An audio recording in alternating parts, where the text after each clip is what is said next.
เงามืดของป่าช้าเวตาลกำลังคลืบคลานติดตามคุณเมื่อความอมตะอยู่ในมือคนทรยศใครจะกล้าทวงคืนศพที่แบกอยู่บนบ่ากลายเป็นจุดเริ่มต้นของนิทานเวตาลเรื่องราวมันจะเป็นยังไงสนุกสนานน่าตื่นเต้นแค่ไหนเดี๋ยวมารับชมกันครับกับเรื่องราวของเวตาลครับ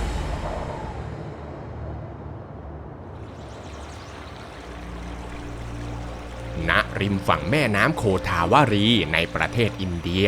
ยังมีเมืองใหญ่เมืองหนึ่งที่ชื่อว่ากรุงอุชชยินี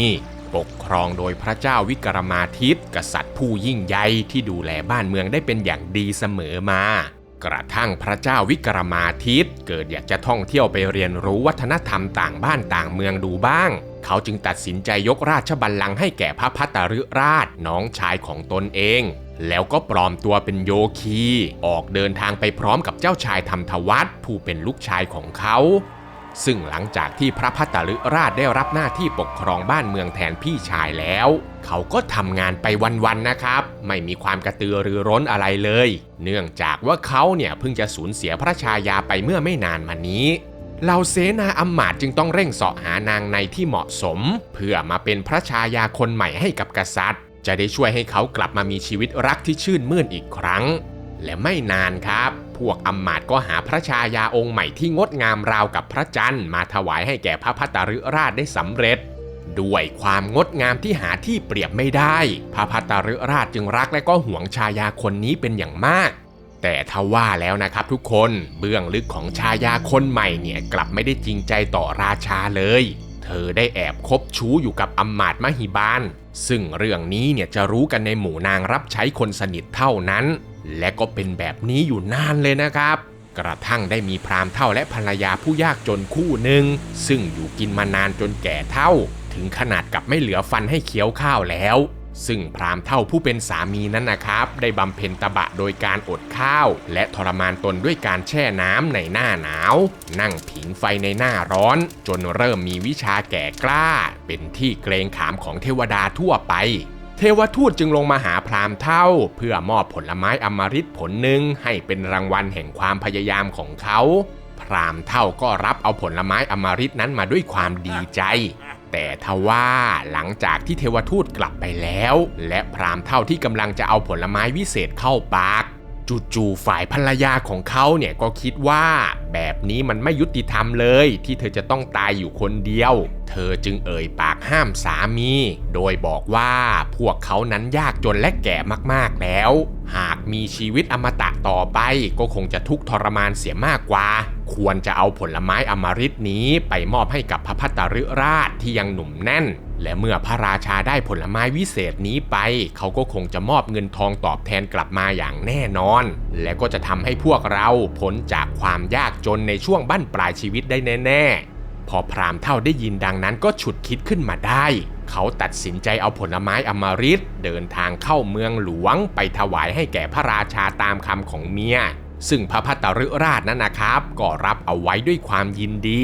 และก็จัดการมอบแก้วแหวนเงินทองตอบแทนให้กับพราหมณ์เฒ่าไปมากมายแต่ทว่าเมื่อราชาได้ผลไม้วิเศษมาแล้วเขากลับไม่คิดจะกินผลไม้อมฤตนั้นเองนะครับแต่เลือกที่จะมอบมันให้แก่พระชายาแสนสวยของตนเองแทนเพราะว่าอยากจะให้ความสวยของเธอคงอยู่เช่นนี้ไปตลอดกาลสร้างความปลาบปลื้มใจให้แก่ชายาเป็นอย่างมากแต่ทว่า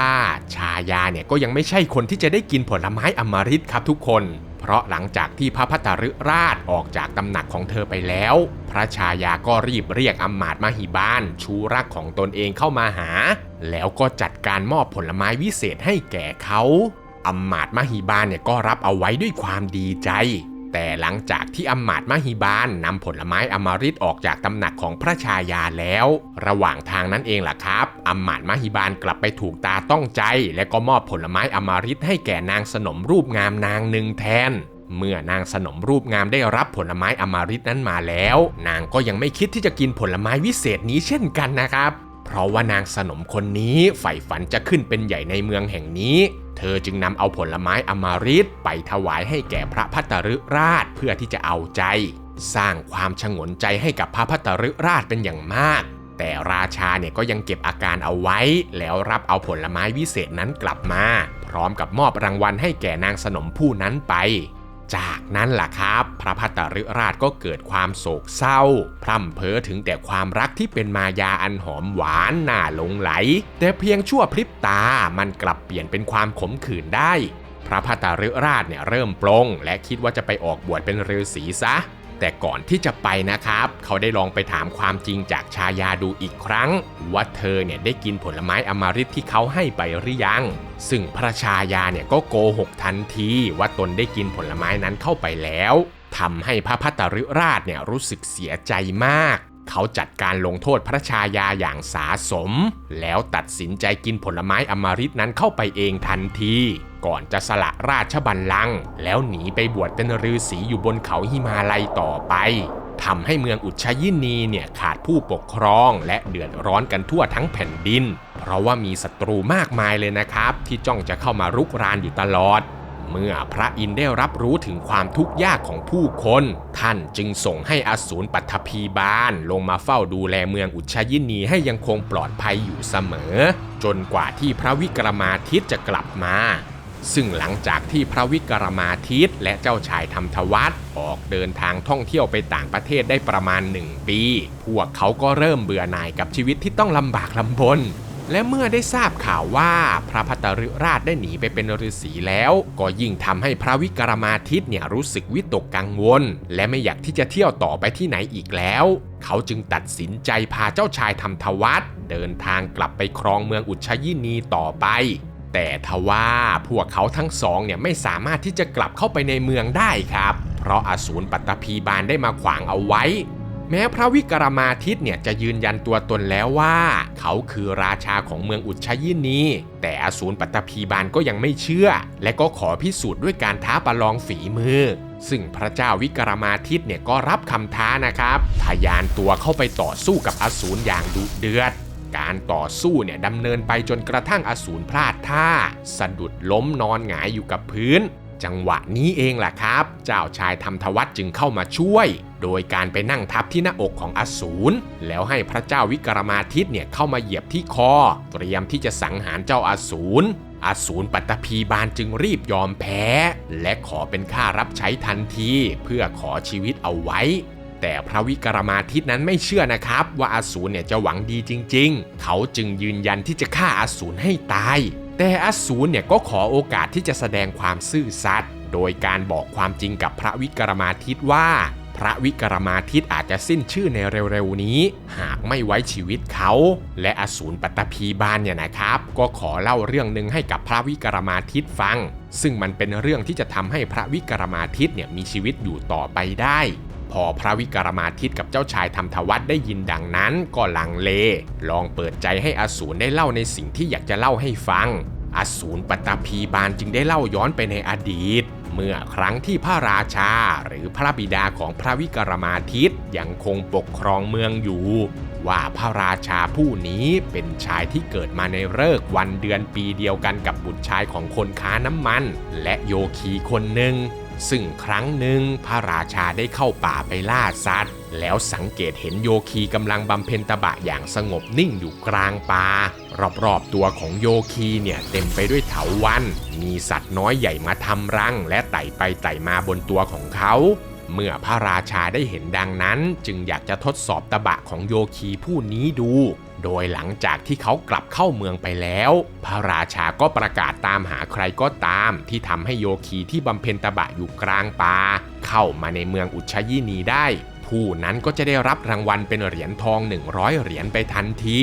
ซึ่งไม่นานนักครับก็มีหญิงงามนามว่าวสันตเสนาผู้มีชื่อเสียงด้านการร้องรำมารับอาสาโดยนางเนี่ยนะครับได้สัญญาว่าจะนำโยคีเข้ามาในเมืองพร้อมทั้งให้โยคีเนี่ยแบกทารกมาด้วยเมื่อนางวสันตเสนาพูดแล้วเธอก็เดินทางเข้าไปในป่าไปพบกับโยคีที่กำลังอยู่ในสภาพอ่อนแอจากการบำเพ็ญตบะนางวสันตเสนาเนี่ยนะครับเริ่มแผนการโดยการค่อยๆป้อนอาหารให้กับโยคีแล้วก็หลอกว่าตนเองเป็นธิดาของเทวดาที่ลงมาถือพรตในป่า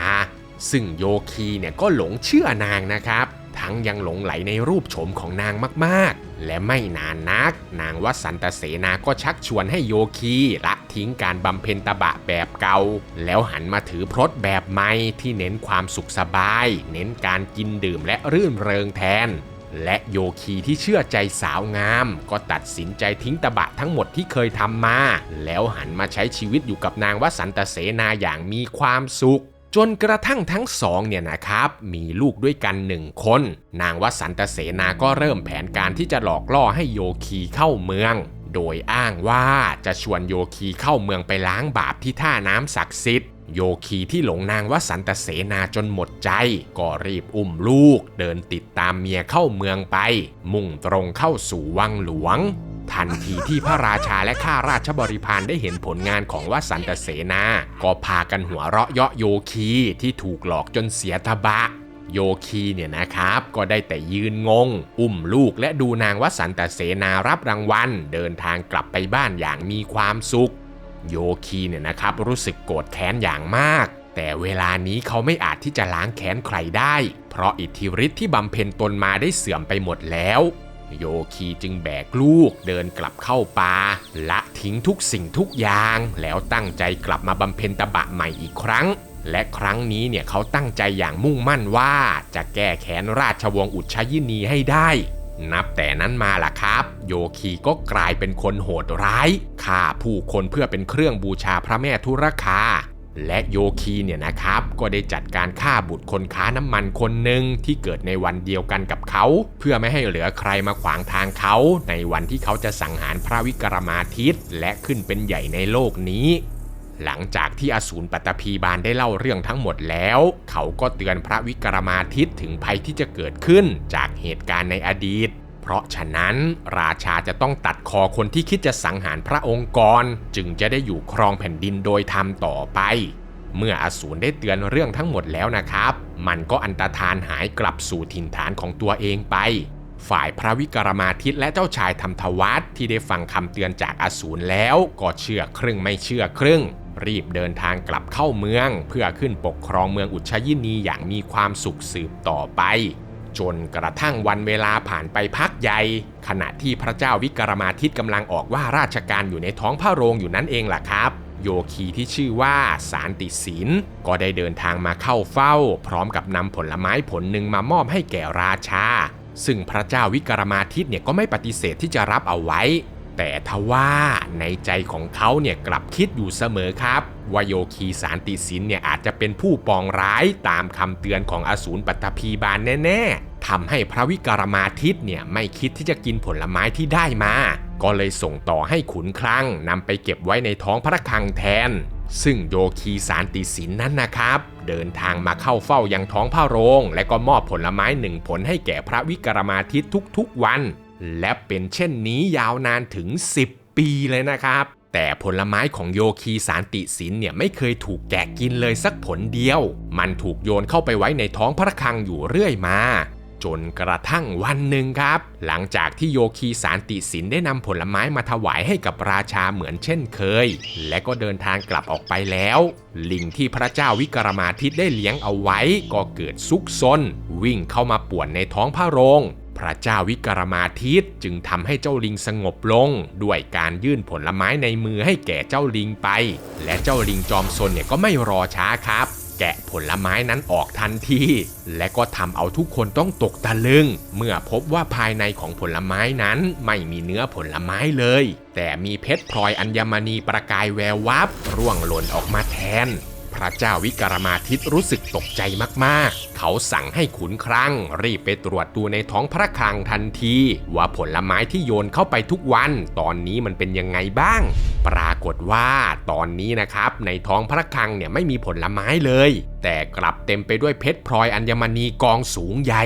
พอพระเจ้าวิกรมาทิตได้รู้ดังนั้นก็รู้สึกแปลกใจมากๆแต่ว่าเขาก็ไม่ได้ต้องการสมบัติเหล่านั้นเลยครับเพราะเขามีสมบัติมากมายอยู่แล้วพระเจ้าวิกรมาทิตจึงตัดสินใจมอบเพชรพลอยทั้งหมดในท้องพระคลังให้แก่ขุนคลังไปก่อนจะตัดสินใจเรียกให้โยคีสานติศิลป์มาเข้าเฝ้าเพื่อที่จะสอบถามว่าการที่เขาเอาผลไม้อันมีค่ามามอบให้กับตนเช่นนี้ทุกๆวันโยคีเนี่ยต้องการจะให้เขาช่วยเหลืออะไร โยคีสานติสินจึงเฉลยเรื่องราวทั้งหมดว่าเขาเนี่ยกำลังประกอบพิธีมหายันในป่าช้าและต้องการความช่วยเหลือจากชายผู้มีความกล้าหาญพอพระเจ้าวิกรมาทิตได้ยินดังนั้นก็ตกลงรับปากที่จะช่วยเหลือโยคีทุกอย่างเพื่อตอบแทนความมีน้ำใจของเขาเมื่อตกลงกันได้ดังนั้นแล้วนะครับโยคีสานติสินก็ทำการนัดแนะให้พระเจ้าวิกรมาทิตเดินทางมายังสุสานป่าช้านอกเมืองในแรม14 ค่ำและเมื่อถึงกำหนดการแล้วพระเจ้าวิกรมาทิตก็สวมชุดดำปกคลุมทั่วตัวและใบหน้าเดินทางไปตามสถานที่และเวลาที่นัดหมายไว้ซึ่งที่สุสานนอกเมืองนั่นเองล่ะครับพระเจ้าวิกรมาทิตต้องเดินฝ่าความกลัวผ่านเหล่าเวตาลที่ลอยเกลื่อนกล่านยื้อแย่งศพไปมาอยู่มากมายกระทั่งเขาเดินทางไปถึงต้นไทรอันเป็นสถานที่ประกอบพิธียันพระเจ้าวิกรมาทิตก็ได้เจอกับโยคีและโยคีสานติสินเนี่ยนะครับก็ร้องขอให้พระเจ้าวิกรมาทิตเดินทางต่อไปยังต้นอโศกยักษ์ที่ตั้งอยู่ทางทิศใต้เพื่อไปนำเอาศพชายผู้หนึ่งมาให้กับเขาระหว่างทางที่พระเจ้าวิกรมาทิตเดินทางไปยังต้นอโศกตอนนี้เองล่ะครับพระเจ้าวิกรมาทิตก็ได้ทบทวนถึงพิธีกรรมต่างๆของโยคีสานติสินและก็เริ่มคิดว่าสานติสินเนี่ยคงจะเป็นโยคีที่มีเรื่องกับบิดาของตนเองในอดีตแน่ๆแต่แม้ว่าจะหวาดระแวงแค่ไหนก็ตามพระเจ้าวิกรมาทิตก็ต้องทำตามคำสัตย์จะต้องช่วยโยคีประกอบพิธียันให้สำเร็จจนกระทั่งพระเจ้าวิกรมาทิตเดินทางมาถึงต้นอโศกยักษ์ที่นั่นเองล่ะครับเขาก็ได้สังเกตเห็นศพชายคนหนึ่งถูกพาดเอาไว้บนกิ่งอโศกห้อยหัวลงมาอย่างกับค้างคาวพระเจ้าวิกรมาทิตรู้ได้ทันทีว่าสิ่งที่เขาได้เห็นนั้นก็คือศพในรูปของเวตาลมนุษย์ที่ชอบสิงสู่อยู่ในศพตามป่าช้าเขาใช้ความระมัดระวังอย่างมากเลยนะครับค่อยๆปีนขึ้นต้นไม้ไปเหวี่ยงเอาศพลงมาก่อนจะรีบมาหอบเอาศพหน้าตาแปลกๆแบกขึ้นบ่าแล้วออกเดินทางกลับไปหาโยคีสานติสินแต่ทว่าระหว่างทางนั้นเองล่ะครับเวตาลในศพที่เขาแบกมาก็เริ่มส่งเสียงเหมือนกับเด็กทารกทำให้พระเจ้าวิกรมาทิตเนี่ยรู้สึกตกใจและรำคาญจนเผลอบ่นรำคาญใจออกมาทันใดนั้นเองแหละครับเวตาลก็ส่งเสียงหัวเราะแล้วก็หายวับกลับไปพาดอยู่บนต้นอโศกเหมือนเดิมพระเจ้าวิกรมาทิตเนี่ยตกใจมากเลยนะครับว่ามันเกิดอะไรขึ้นแต่เขาก็ไม่ละความพยายามครับทุกคนรีบปีนขึ้นต้นไม้ไปแบกเอาร่างเวตาลลงมาอีกครั้งจับมันขึ้นพาดบ่าแล้วรีบเดินทางกลับไปหาโยคีสานติสินทันทีแต่ก็ยังไปไม่ทันถึงไหนครับทุกคนเวตาลมันก็ได้ออกมาสนทนากับพระเจ้าวิกรมาทิตและพยายามก่อกวนในระหว่างที่เขากำลังเดินทางอีกครั้งโดยการเล่านิทานให้พระเจ้าวิกรมาทิตฟังเล่นๆแล้วก็ตั้งปัญหาขึ้นมาให้ตอบตอนท้ายเรื่องซึ่งทุกครั้งที่พระเจ้าวิกรมาทิตตอบคำถามเพราะติดกับดักความเย่อหยิ่งของตนเองอดใจไม่ได้ที่จะแสดงภูมิความรู้ความฉลาดของตนเองเวตาลมันก็จะหายวับกลับไปอยู่ที่ต้นอโศกเหมือนเดิมแต่พระเจ้าวิกรมาทิตเนี่ยก็ไม่ลดละความพยายามเขาต้องเดินกลับไปแบกร่างเวตาลลงจากต้นไม้แล้วออกเดินทางใหม่เสมอแต่ทุกครั้งที่เวตาลเล่านิทานให้ฟังพระเจ้าวิกรมาทิตก็อดใจไม่ได้ที่จะใช้ความเฉลียวฉลาดของตนเองพูดคำตอบของคำถามในตอนท้ายเรื่องออกมาเสมอและเวตาลก็จะกลับไปยังต้นอโศกเหมือนเช่นเดิมทุกครั้งทำให้พระเจ้าวิกรมาทิตเนี่ยต้องเดินกลับไปกลับมาระหว่างต้นอโศกแบบนี้เรื่อยๆกระทั่งเวตาลเล่านิทานเรื่องที่24จบลงและก็ตั้งคำถามขึ้นมาอีกครั้งนี้เองแหละครับที่พระเจ้าวิกรมาทิตเนี่ยไม่รู้คำตอบของปัญหานี้เลยเขาจึงได้แต่นิ่งเงียบไม่พูดอะไรและเดินแบกเวตาลต่อไปเช่นนั้นพอเวตาลได้เห็นดังนั้นเนี่ยก็รู้ทันทีว่าพระเจ้าวิกรมาทิตเนี่ยตอบปัญหาของตนเองไม่ได้แล้วมันจึงไม่พยายามขยันขยอถามเอาคำตอบแต่เลือกที่จะกล่าวชื่นชมพร้อมกับเผยความจริงว่าโยคีสานติสินนั่นแหละคือชายที่มีความแค้นเคืองต่อบิดาของพระเจ้าวิกรมาทิตในอดีตและศพที่ท่านกำลังแบกมาก็คือบุตรของชายขายน้ำมันที่เขาลงมือฆ่าไป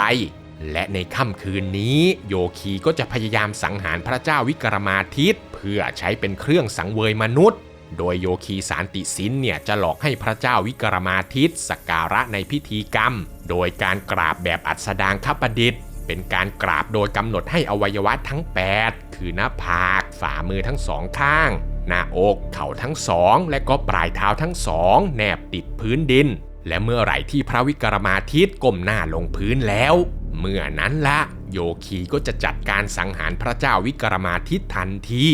เวตาลจึงแนะนำให้พระเจ้าวิกรมาทิตหลอกล่อให้โยคีสานติสินสาธิตวิธีการกราบให้ดูก่อนแล้วก็ใช้จังหวะนี้ลงมือสังหารโยคีสานติสินไปซะเมื่อเวตาลได้เตือนเรื่องทั้งหมดเรียบร้อยแล้วมันก็ออกจากศพแล้วปล่อยให้พระวิกรมาทิตแบกศพเดินทางต่อไปยังลานพิธีของโยคีจนสำเร็จเมื่อพระเจ้าวิกรมาทิตเดินทางมาถึงต้นไทรที่ตั้งของพิธีกรรมอันน่าขนลุกโยคีสานติสินก็ไม่ลืมที่จะกล่าวสรรเสริญชื่นชมความกล้าหาญของพระเจ้าวิกรมาทิตอย่างเต็มที่ก่อนจะเร่งทำพิธีนำเอาศพมาประกอบพิธีเรียกเวตาลให้เข้ามาสิงสู่ในศพเพื่อมอบเครื่องสังเวยต่างๆตามพิธีการและไม่นานหลังจากนั้นครับโยคีก็ร้องขอให้พระเจ้าวิกรมาทิตทำการกราบบูชาแบบอัสดางคประดิษฐ์เหมือนกับที่เวตาลเตือนเอาไว้ทุกประการพระเจ้าวิกรมาทิตเนี่ยก็ไม่รอช้าครับรีบแซงทำเป็นว่าตนเองเนี่ยไม่รู้วิธีการกราบแบบนี้มาก่อนและก็ร้องขอให้โยคีสานติสินสาธิตวิธีการกราบแบบดังกล่าวให้ตนเองดู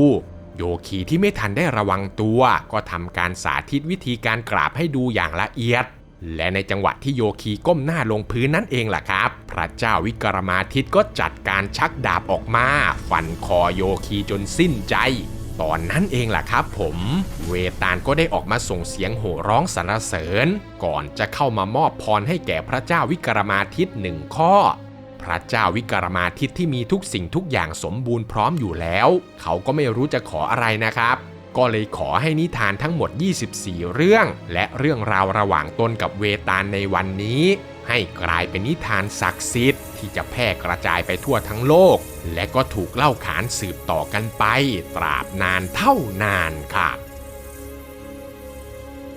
และทั้งหมดนี้นะครับก็คือเรื่องราวจุดกำเนิดของนิทานเวตาลที่ผมได้นำมาฝากทุกคนในวันนี้นะครับหากมีข้อมูลตรงไหนผิดพลาดหรือตกหล่นตรงไหนไปเนี่ยผมและทีมงานต้องกราบขออภัยทุกคนด้วยนะครับถ้าเพื่อนๆชอบคลิปแบบนี้ก็อย่าลืมกดไลค์กดติดตามแล้วก็แชร์คลิปนี้ออกไปเพื่อเป็นกำลังใจให้กับผมและทีมงานด้วยนะครับหรือเพื่อนๆคนไหนอยากจะสนับสนุนมากกว่านี้ก็สามารถสมัครเข้ามาเป็นสมาชิกแบบรายเดือนหรือจะส่งเป็นซุปเปอร์แตงเข้ามาเป็นกำลังใจให้กับพวกเราได้นะครับคลิปหน้าอยากจะฟังเรื่องราวเกี่ยวกับอะไรก็คอมเมนต์เอาไว้ได้เลยนะครับผมอ่านทุกคอมเมนต์แน่นอนครับสำหรับคลิปนี้ก็มีเพียงเท่านี้เนาะแล้วเจอกันใหม่คลิปวิดีโอหน้าครับผมสวัสดีครับบ๊ายบาย